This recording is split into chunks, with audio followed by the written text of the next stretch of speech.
This is Elvis Express Radio, brought to you in association with the Elvis Files. Hi again from Grant and Joe with a special part 3 of this week's Elvis Express radio show. And we'll be doing this over the next few weeks. Some special interviews that Joe's done with people in the Elvis world. And this week, Joe, we're starting with Sandy Miller. Oh, she's a sweetheart, man. She was there at the gates and became friends with Elvis and went places with Elvis to see Elvis. And I did this maybe back in 2002. So it's a great interview. I hope you guys enjoy it. And like Grant said, we're going to be doing a lot of these because I did over 100 and something interviews. So I think you're going to enjoy this. Well, it's always great to hear interviews of people from the time. So let's enjoy now Joe talking to Sandy Miller. And Joe, thanks for sharing these with all the Elvis fans, and I'm looking forward to listening to it as well. You got it. Hey, can you first tell me a little bit about yourself, where you grew up, where you were born? Oh, well, I was born in Europe, in Holland, and I grew up there. We lived there for 13 years, and from there moved to Minneapolis, Minnesota. Mm-hmm. And then I lived there until I graduated from high school, and then I moved to California. Mm-hmm. Can you tell me? Elvis. Yeah, well, that's the next question. Can you tell me when you remember first, knowing of Elvis? Knowing about him? Yeah. When did you become a fan? Okay, I think my mother was a fan without me really realizing she was a fan. She used to own a restaurant in the Twin Cities. Mm-hmm. And she played Elvis a lot on the jukebox. And that's how I became aware of his singing anyway. And then right next door, there was a movie theater. Mm-hmm. And back then, people didn't get babysitters. She would haul us to work with her. Mm-hmm. And then she'd let us go next door to the movie theater and watch movies all day while she worked. So we would see Flaming Star 8,000 times. Wow. That's when I became aware. Wow. So I'd prefer that than a babysitter any day. It worked for me. Yeah, Apparently it worked for her, too. Yeah, real quick story on my own part. My father used to work at a theater, too, and he used to say to me, because I'm a big collector, and I collect a lot of the old one-sheets, and he says to me, son, if you only knew how many of those I threw out. No, don't tell an Elvis fan that. Right, just to get my goat. So were you lucky enough to get some of those posters? No, I wasn't. I didn't do posters. Well, I collected all the records, the small 45s and everything, which unfortunately, when I moved to California, I left all my albums and records behind. One of my sisters has managed to inherit those. Oh, my goodness. But no, I didn't get any posters or anything. Mm-hmm. I wish now I had. Yeah. So when did you first go try to meet Elvis? Wasn't even, that came about in kind of a weird way. We Mm-hmm. had, when I was in high school in the Twin Cities, one of our assignments was to get a pen pal in another state. So I went to, I think it was Teen Beat magazine or something, and looked in the pen pal section, and I know there was a gal that said, Elvis fan. So I thought, okay, that'll work. I'll write to her. Mm-hmm. And I started writing to her. I was a junior in high school. And one thing led to another, and she invited me to come out to California and visit her during one of the summer breaks. Mm-hmm. And I went out, and number one, I fell in love with California. Mm-hmm. And number two, her mother took us up to Elvis's house in California. And actually, I wasn't even aware he had a home in California. When she said, do you want to see where Elvis lives? I went, yeah, he lives in Memphis. And she said, no, he has a house out here that he, lives at when he's filming. So that was news to me. And, we would go up there. She wasn't driving yet, so we had to wait for her mother to drive us up there. She didn't have a license. And we went up a couple of times, and we got to see him drive through the gates. That's pretty much it. Mm-hmm. And then the next year when I graduated, I moved to California. And the rest is history. Well, what is that history? I mean, how close did you get to Elvis? Well, back then, and this is, the mid-'60s, back in the mid-'60s, it was not uncommon for fans to be invited inside his homes. Really? It wasn't just me. It was many people. they saw you standing there. If they wanted you to come in, they just invited you to come in. Wow. And that's basically how it started, because fans were allowed inside. And I don't know, maybe it was the same at Graceland. I don't know. Mm-hmm. But that's how it was. I don't think so. I don't think no, so. No, it wasn't? No. Oh, okay. Well, then that was the good thing about L.A. then. Yeah. Wow. But that's how it started. And then over the years, I guess if you just behaved yourself, and they would just keep inviting you back. And that's what happened, is we just kept getting invited back. Mm-hmm. So now you became quite friendly with Elvis? Yeah, we got to know him pretty good. He was a nice guy. So on a first-name basis, I mean, he saw you and knew who you were? Oh, yeah, he knew who we were, all right. Uh-huh. If they went back to Memphis, they'd go back, for holidays and in between movie breaks and things. When they would come back into town, back into L.A., he would have one of the boys call us. Unfortunately, it was usually at 3 in the morning or something, and say, okay, we're back in town. Wow. And that's how we always knew he was back. And you would go to Elvis's house and just kind of hang? We normally went to the house in Palm Springs on weekends, because that's where he would go to relax. Mm-hmm. And we'd go up to the house in Beverly Hills. He had several houses over the years. Yeah, didn't he have the one that was called the Monteville House? He had, when he first got back from the Army, I guess he rented a house on Bellagio, which I've never seen. I've never been to it. Then from there he moved to the Perugia House, which is where he met the Beatles. Mm-hmm. And from there he went to the Rocca House, and then the Hillcrest House, and his last home was Monteville. Now, were you lucky enough to meet... Beverly Hills, Bel Air area. Were you lucky enough to meet the Beatles? No, that was before I got there. Well, if you were there, I would have hoped that you would have been the person who would have said, let's tape this. You would think. Yeah, I can't believe that nobody had the sense to tape that. I don't know. I know there's a lot of controversy about that. Is there a tape? Is there not a tape? Well, I've heard too that there might be a tape. But, talking to Larry Geller, he says, no, there was no tape. Yeah. Who knows, Yeah. So, can you tell us any funny stories about Elvis, or Elvis and his quick wit, or anything that you think the listeners would like to hear? Oh, wow, a quick wit. He was very quick-witted, they say. It's usually X-rated, so... Oh, no! Jeez. We won't go there. Okay. Well, he liked to play jokes, and Richard Davis had... apparently he didn't like confined spaces very well. Uh-huh. And I know one time they were playing... This was at the Rocca House. They were playing hide-and-go-seek. Mm-hmm. Yes, adult men playing hide-and-go-seek. And Richard crawled into the horse trailer that was parked in the driveway, and Elvis shut the door on him and thought it was hysterical. And then the horse trailer started moving back and forth, and Richard's inside screaming. Oh, my goodness. That's I cruel. thought it was hilarious. Don't be cruel, Elvis. Yeah, exactly. Oh, my goodness. Were you ever lucky enough to get anything gifted to you by Elvis? Yeah, I have several things. My TLC, of course. Oh, you were one of the lucky ones that got a TLC. And I have a diamond watch, and I have a turquoise and silver ring. Mm-hmm. And that's it in the line of jewelry. Yeah.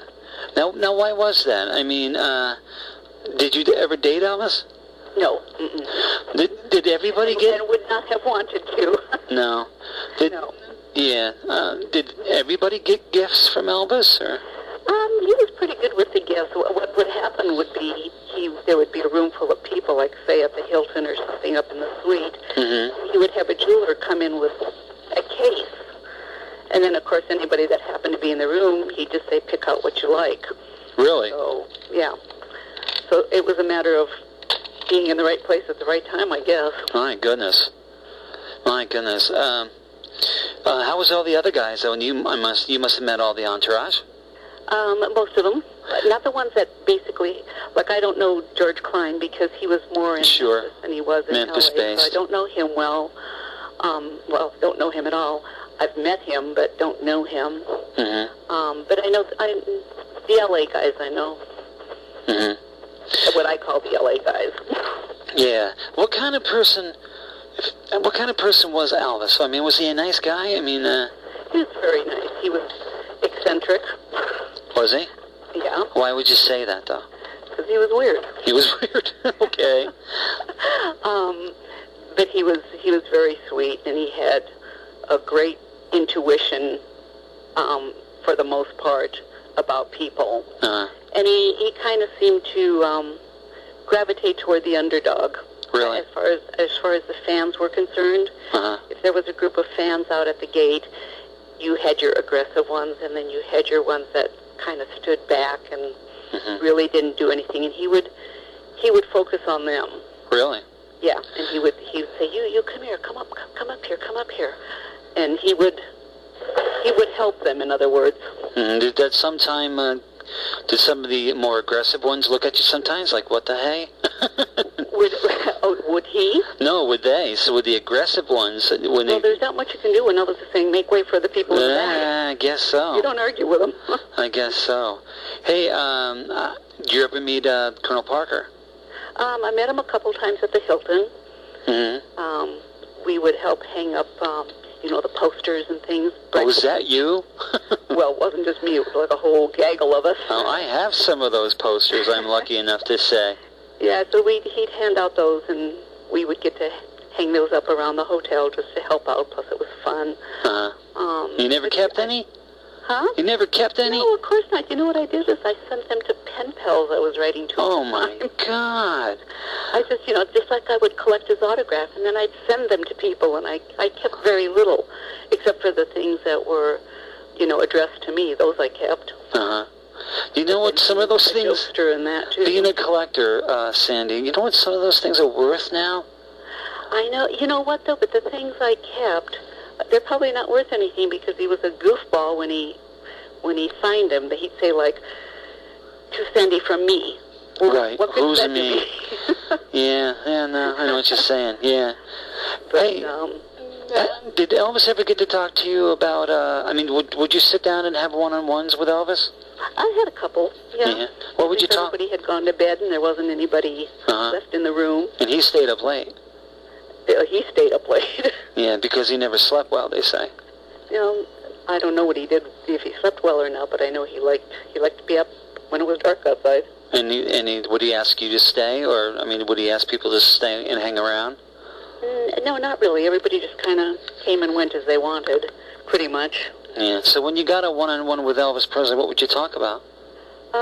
Usually whatever was interesting him at the time, which varied from month to month. Mm-hmm. And whatever kick he was on. Religion? It could be medicine, it could be religion, it could be, believe it or not, politics, which he would talk about, or other actors, or sometimes he'd talk about fans, sometimes he'd talk about, more personal things. You ever talk about his mom?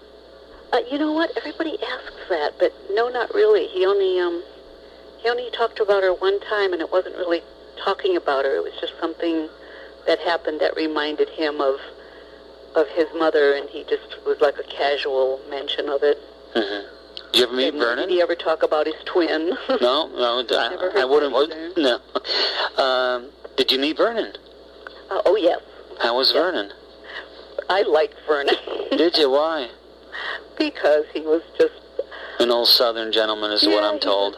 He was just easy to be around, and he was a sweet little tightwad.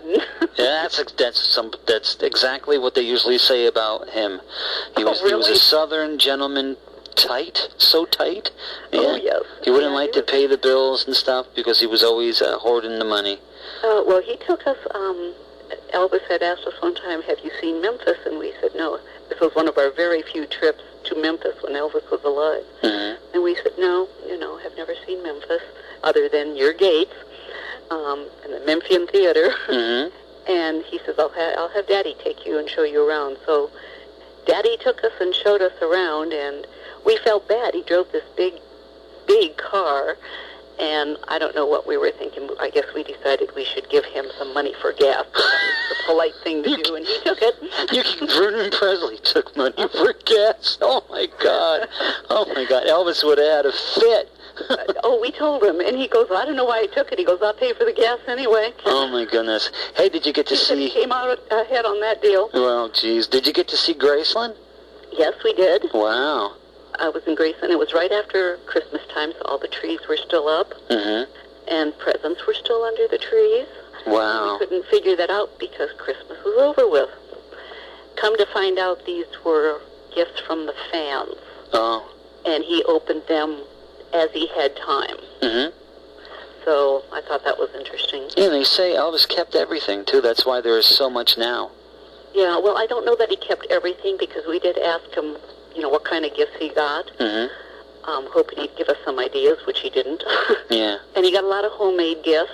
Yeah. He got a lot of clothing, which if it didn't fit him, he gave it to the boys or he would donate it. And the same with, he was still getting stuffed teddy bears, and he would donate those. Right.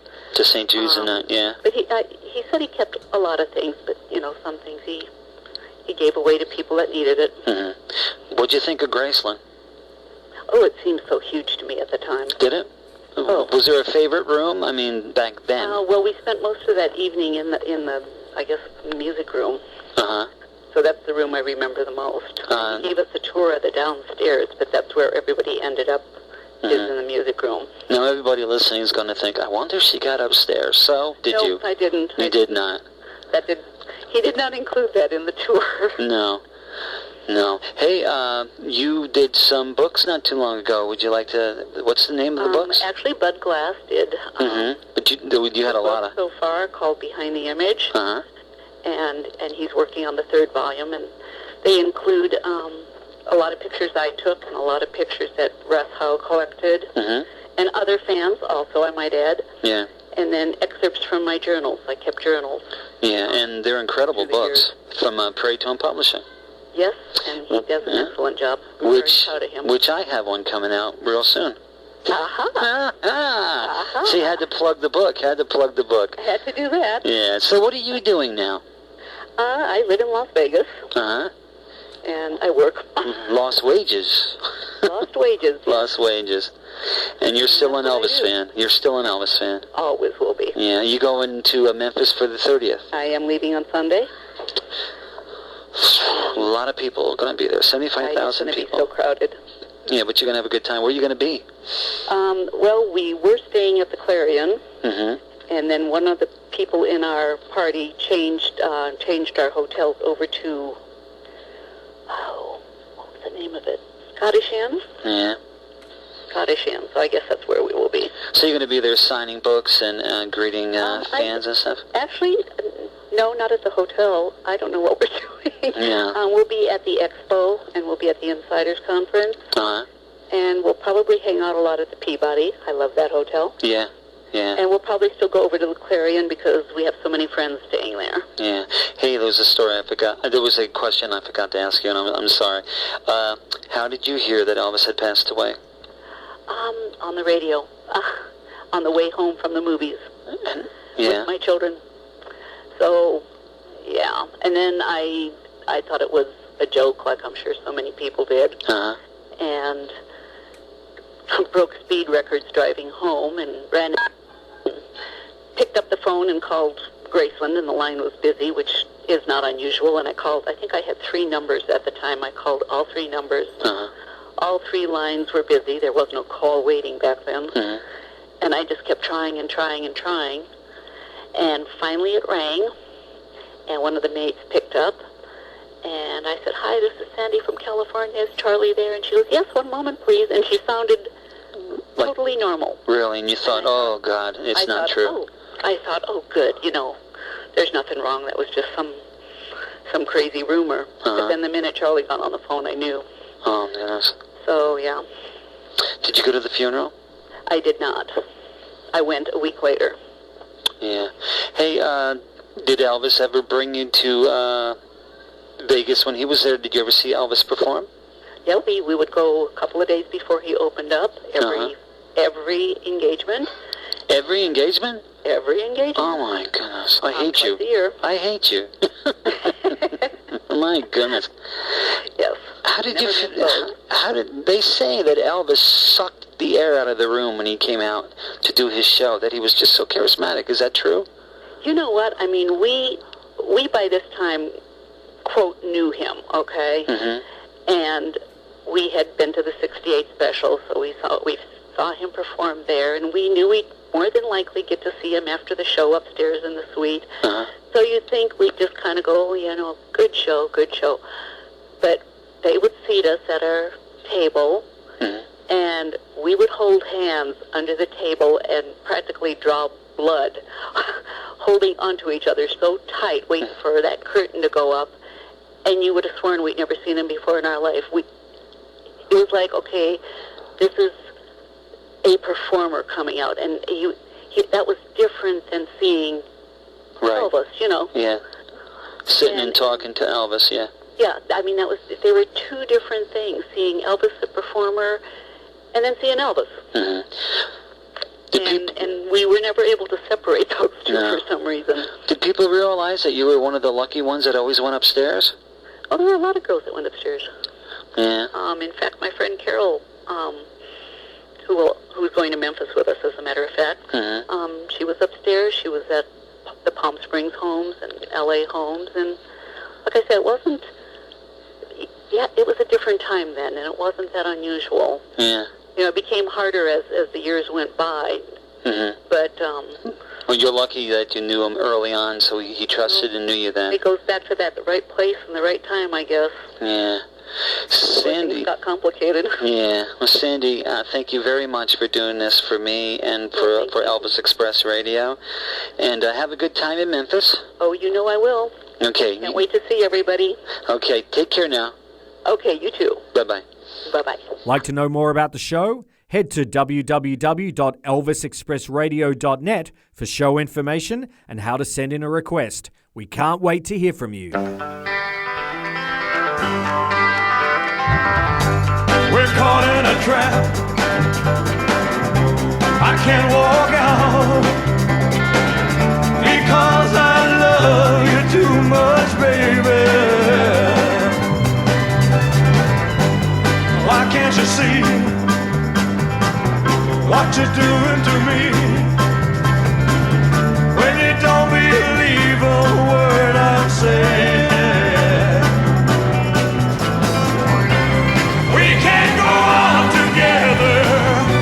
Suspicious minds, and we can build our dreams on suspicious minds. So if an old friend I know stops by to say hello, would I still see suspicion in your eyes? Here we go again. Oh, asking where I've been. You can't see the tears I real I'm crying. We can't go on together with suspicious minds, and we can build our dreams on suspicious minds. Won't let our love survive. Oh no. Oh, dry the tears from your eyes. Let's don't let a good thing die. Oh no. 'Cause honey, you know I'll never lie to you. Oh, yeah. We're caught in a trap. I can't walk out because I love you too much, baby. Why can't you see what you're doing to me?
Don't you know, caught in a trap.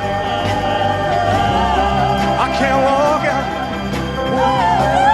because I love you too much, man. Don't you know, we're caught in a trap. I can't walk out because I love you too much. Caught in a trap. I can't walk out because I love you too much. Caught in a trap. I can't walk out because I love you too much, baby. Oh, don't you know, caught in a trap. I can't walk out because I love you too much, baby. Oh, don't you know, caught in a trap. I can't walk out because I love you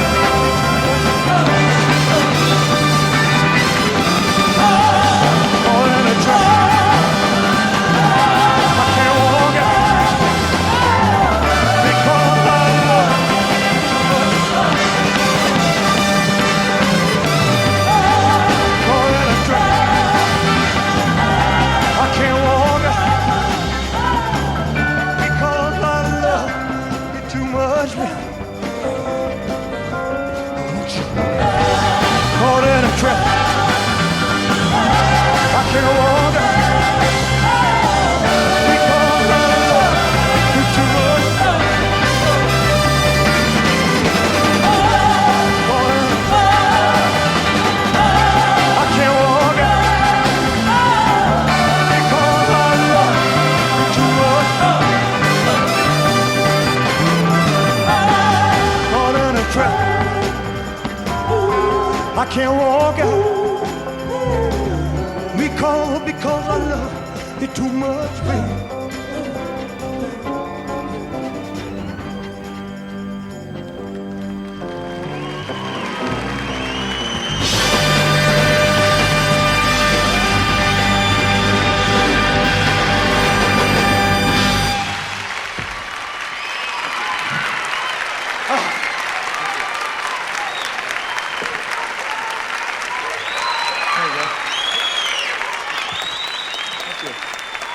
Thank you, ladies and gentlemen. Thank you. Thank you.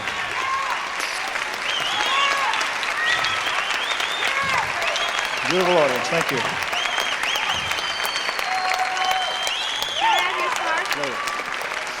Thank you.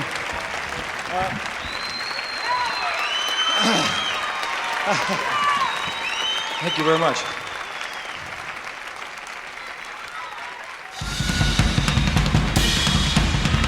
You've been listening to the Elvis Express Radio Internet Show, bringing you all the Elvis music and information you want to hear. Elvis Express Radio is proud to be associated with the Elvis Files, the world's greatest Elvis publication.